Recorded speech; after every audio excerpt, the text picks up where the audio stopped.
Live from our 7 Tasmania studios, your nightly news with Kim Miller begins now. Good evening. Sparks have flown over Hydro Tasmania's giant profits during the final day of government business enterprise scrutiny. The Minister defending the energy generator as the cost of living continues to hurt everyday Tasmanians. If you were looking for a summary of Tasmania's energy debate, it came shortly into Hydro's GBE scrutiny. Allow the Minister to answer. Are the lowest in the nation. Highest they've ever been. The lowest highest in power bills, the highest nation. they've ever been. Prices envied by mainland states, still hurting here at home, but also helping Hydro to a $237 million after-tax profit. And executives to $360,000 worth of bonuses, the CEO alone receiving $75,000. Do you think that it's appropriate that those bonuses are in part based on increasing power prices that are paid by Tasmanians? I'm very confident in the board and senior management. The new renewable energy dividend has seen profits handed back to households for the first time, each receiving a $28 rebate. Labor's long argued for a cap on power prices, long dismissed by the government. However, the Minister today left the door ajar to introducing a cap on the wholesale rate. Capping wholesale energy prices in times of high volatility remains something that potentially we may look at. Before then saying it wasn't being considered. Meanwhile, the Greens zeroed in on sparse mention of international activities in the annual report. Papua New Guinea, the Maldives and Tonga. And these last two aren't even listed in the annual report for this year. We will have a look at what we should be reporting on questions such as the auditing of practices that are clearly in the public interest. With claims of an energy crisis, it was revealed at least 10 businesses have been told there's no extra electrons for them. However, what's not clear is when new generation will come online to solve the supply shortage. Josh Duggan, 7 Tasmania News. The first of the new Spirit vessels won't be in service until next August. It was expected to be carrying passengers from early next year, but Finnish shipbuilder RMC has advised TT Line of a delay. All the main components have been ordered, so they're moving ahead as fast as they can. Primarily the labour and the steel shortage is the reason. The current vessels, worth around $87 million each, will be sold after the new ones arrive, with the expectation of a hot market. An investigation into a fire on board an Antarctic supply ship in 2021 has found crew fatigue and technical faults were among factors contributing to the blaze. The MPV Everest was making its way back to Hobart when flames erupted in its port engine room during a fuel transfer. No one was injured.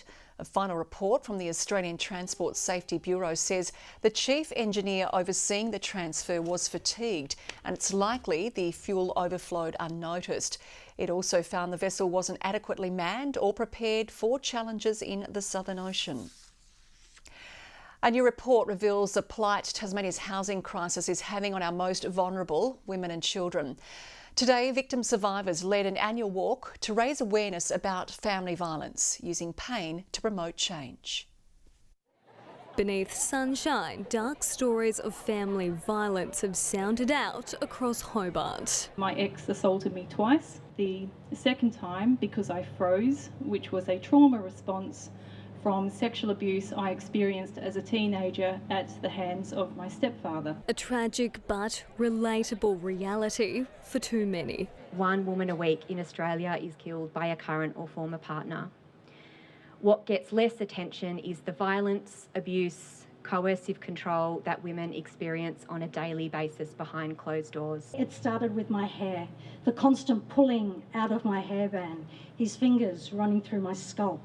The comments, "You look so much prettier with your hair out." In a bid for change, hundreds of people have participated in the annual walk for the elimination of violence against women and children. Today we do walk with our feet, but we are here to use our voices to call for an end to violence. It marks the start of 16 days of activism and coincides with the launch of independent report Somewhere to Go, showing women and children are worst affected by Tasmania's housing crisis. Our women's shelters are full. We know that women are more likely to experience domestic and family violence, more likely to live in poverty. Just last year, 1,182 women and children sought urgent accommodation at Hobart's women's shelter. 943 turned away due to a lack of space. This has been brewing in Tasmania for decades and it will require a long-term solution and commitment from the government to really address the housing needs and have that gender lens. Brianna Boylan, 7 Tasmania News. Tas Racing is developing a compliance program to ensure trainers have workers' compensation cover. It was revealed in GBE hearings this week the licence requirement was not being managed by industry bodies, with allegations some trainers may be operating without it. Tas Racing has confirmed today that they're only going to urge trainers to get the required insurance. That's not good enough. In a statement to industry, Tas Racing says it will provide resources to trainers to receive specialist advice on workers' compensation. A shock for shoppers in Devonport this afternoon, a car smashing through the front window of Coles on Best Street around midday, ending up with its nose in the register area. Police say one person received medical treatment at the scene, clearing it just before 2 o'clock. A male rider has been taken to hospital with non-life-threatening injuries following a crash involving a truck and a motorbike near Kings Meadows this afternoon. One lane of the Launceston Southern Outlet was closed while emergency services cleared the scene.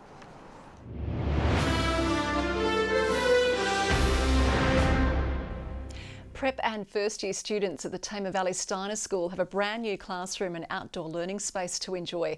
It's a big step up for the young scholars who had previously been based in a nearby hall. It was emotional to see the children who'd come from the hired hall space and have the gates open for them and for them to just, be completely filled with joy and anticipation. That's what it's all about, giving kids the best opportunity and the best start we can in life. Officially open today, the $700,000 project was paid for with a federal government grant and family fundraising.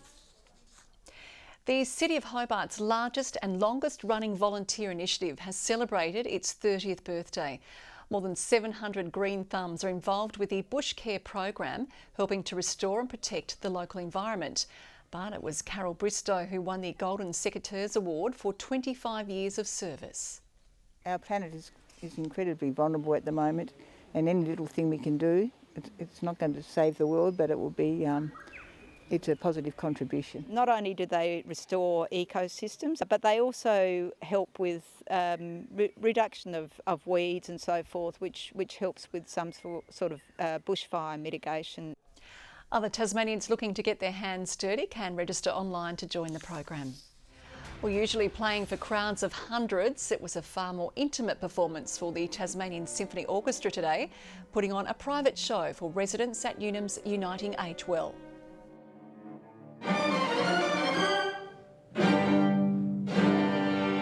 As you're ageing, music is really beneficial for them because it softens the soul. It really does, and music is really great. The ensemble has been taking its music to aged care homes in the region all week, ahead of performances at Longford this weekend. And speaking of the Northern Midlands, the Motorama Car Festival will have a new look and a new home next year, putting its Longford vent in the rearview mirror. The popular motorsport show will now be held at Simmons Plains and downsized from its 3-day March fixture to a 2-day festival in October. Organisers say the move will give the event more space to grow, but admit council red tape over road closures also played a part in the decision. A local firm using artificial intelligence to track climate change has won Tasmania's Emerging Exporter Award. Operating in Australia and Southeast Asia, GeoNeon maps weather risks using AI, satellite imagery and data fusion. Its work supported with $100,000 of government funding under the Space Technology Seed Fund. we are witnessing more and more disasters, and we are witnessing more and more damage to those disasters. I think now we need actually a quicker way to do some risk assessment. Technology sector is ripe for growth. We've been pushing very much industry development with the space side of things, and for Tasmania that means telecommunications, communications, AI. The founders will head to Canberra next week for the National Export Awards.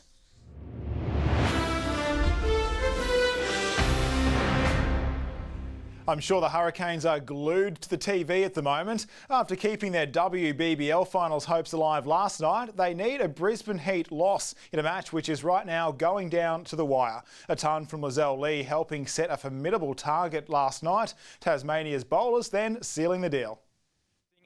It was do or die for the Hurricanes, and they made their choice with the very first ball.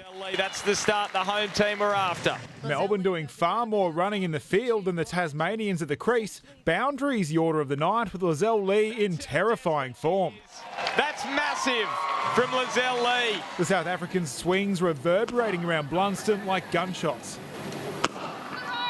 4 sixes and a dozen fours, putting the Canes in the box seat, helped along by a half-century from Heather Graham. It's one of those days where everything sort of got in the middle of the bat. But look, I wouldn't have been able to do it with my partners on the other side, so yeah, credit to them for sticking with me. The Renegades would never get close. Maisie Gibson picking the visitors off one by one. And Maisie Gibson, she's got 4 for. Amy Smith taking her 3 wickets in a single over. She's ripping through the tail here. Sealing a result the Purple Machine desperately needed, and doing so in style. They were smoked, so yeah, well, we stopped boundaries. The fielders did extremely well. They backed up Maisie, they backed up all the bowlers, so yeah, just very proud of everybody.